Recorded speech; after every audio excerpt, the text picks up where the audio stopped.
I brought your favorites today, Eliza. The yellow ones, because you always said they reminded you of sunshine. Nadine Hartley knelt on the damp grass, arranging wildflowers against the weathered headstone. At 23, her hands were already rough from years of cleaning houses, her knees aching from kneeling on floors she'd scrubbed since she was 16. "It's been 2 years now," she whispered, her voice catching. 2 years since the accident, and I still don't know how to say goodbye."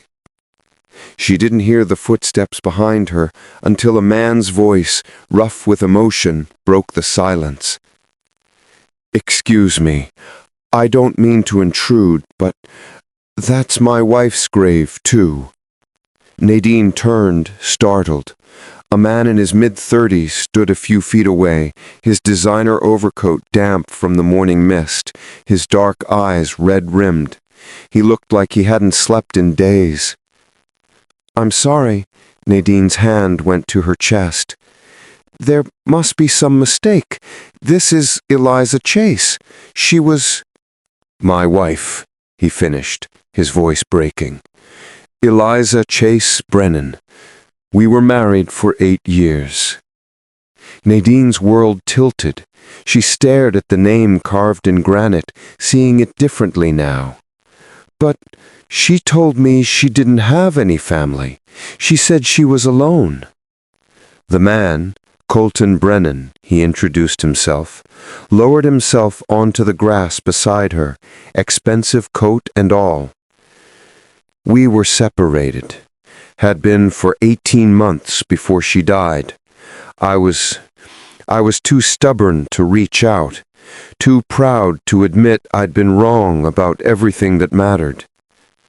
Nadine studied him, this 34-year-old CEO of Brennan Industries she'd seen in business magazines at the library, and saw nothing but raw grief.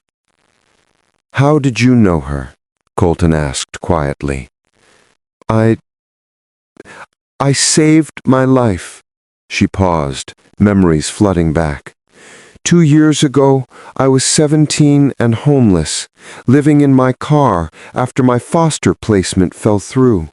I was parked outside a diner, trying to make $2 last the whole day, when Eliza knocked on my window. She smiled through tears. She didn't look at me with pity. She just said, "That looks like a lonely breakfast. Mind if I join you?" We talked for hours. She told me about a cleaning job opening at the community center where she volunteered. She was a social worker and personally vouched for me, helped me enroll in night school, find an apartment. For 3 years, she was the only family I'd ever known. Colton's jaw trembled. That sounds exactly like her. She saw people, really saw them. "What happened between you two?" Nadine asked gently. He was quiet for a long moment. "I inherited my father's struggling company at 26. Became obsessed with saving it, proving I wasn't the failure he'd always said I'd be. But along the way, I stopped seeing what already made me rich." He looked at the gravestone. "Eliza wanted to start a family, wanted a life beyond 18-hour workdays and missed dinners. I kept saying, after the company stabilizes, until one day she said she couldn't wait anymore. She left, and I let her go. Told myself she didn't understand what I was trying to build." His voice cracked. "The day she died, she texted me, asked if we could meet for coffee. I was in back-to-back meetings. By the time I saw the message, she was already gone. Car accident on the interstate." Nadine reached out, her young hand covering his. "Colton, she never stopped loving you. 2 weeks before the accident, we were having tea, and she said, "The hardest part of loving someone isn't letting go. It's hoping they'll remember who they were before the world told them who to be." Colton's composure shattered. I was supposed to be that person for her, and I forgot. They sat together as fog rolled through the cemetery. Two broken people, separated by age and circumstance, connected by the 30-year-old woman they'd both loved. "Why do you come every week?" Colton asked finally. "You knew her just 3 years." Nadine smiled sadly. "Because she taught me that kindness isn't measured in time, it's measured in impact. She changed my entire life in those 3 years. The flowers are my way of saying, her kindness didn't die with her." Colton looked at this 23-year-old in her threadbare coat who took 2 buses every Sunday to honor a friend. "I've been trying to find meaning in her death, donated to charities, established programs in her name, but I'm still empty." "That's because you're trying to honor her memory with the same thing that drove you apart: achievement. She didn't need grand gestures, Colton. She needed your presence." Over the following months, Colton started appearing at the cemetery every Sunday. At first, they simply sat in silence. Then they began sharing stories, Nadine's tales of Eliza's mentorship, Colton's memories of their early years together. "She used to leave notes in my briefcase, little reminders that love existed outside quarterly reports. I'd find them weeks later, crumpled under contracts." Nadine laughed. "She did the same in my textbooks, sticky notes that said, 'You're braver than you think,' and 'Your story isn't over yet.'" One Sunday, Colton arrived with a proposition. "Nadine, I've been thinking. Eliza believed in you when you had nothing. She saw potential when the system had written you off. I want to honor that, not with charity, but with opportunity. I'm establishing a foundation for former foster youth, job training, education funding, mentorship, and I need someone who understands that journey. Would you consider working with me?" Nadine stared. "Colton, I'm 23. I'm still in community college. I don't—" "You have what matters most. You understand what it means to be seen when everyone else looks away. That's not something degrees teach." Tears streamed down her face. "Why would you trust me with this?" "Because you've taught me what Eliza tried to tell me for years.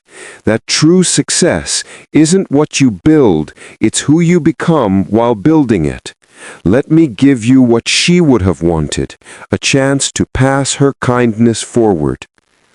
6 months later, the Eliza Chase Brennan Foundation opened. Nadine worked alongside Colton, learning, growing, helping youth find their footing. And every Sunday, they still met at the cemetery. 2 years after their first meeting, they stood together before the headstone, now surrounded by perennial flowers they'd planted together. "You know what I finally understand?" Colton said quietly. "I spent my 20s chasing my father's approval, trying to prove my worth through success. But Eliza never cared about quarterly earnings or business awards. She loved me for who I was in the quiet moments, making her laugh, listening to her dreams, being present." Nadine nodded. "She told me once that the truest measure of a person isn't what they achieve, it's who they become when nobody's watching. I failed her when she was alive, but you, Nadine, you've shown me it's not too late to become the person she believed I could be." Nadine placed fresh yellow flowers on the grave. "She's still teaching us, isn't she?" Colton's arm went around her shoulders, this unlikely friendship born from shared loss. "You came here with nothing but flowers and loyalty. You showed me that wealth means nothing without humanity. Thank you for keeping her memory alive, for keeping me human." Nadine leaned into the embrace. "We keep each other human, Colton. That's what Eliza would have wanted, for her love to create more love, not more grief." As morning light broke through cemetery trees, they stood together, a 25-year-old former foster kid and a 36-year-old CEO who'd found purpose in honoring someone who'd seen the best in both of them.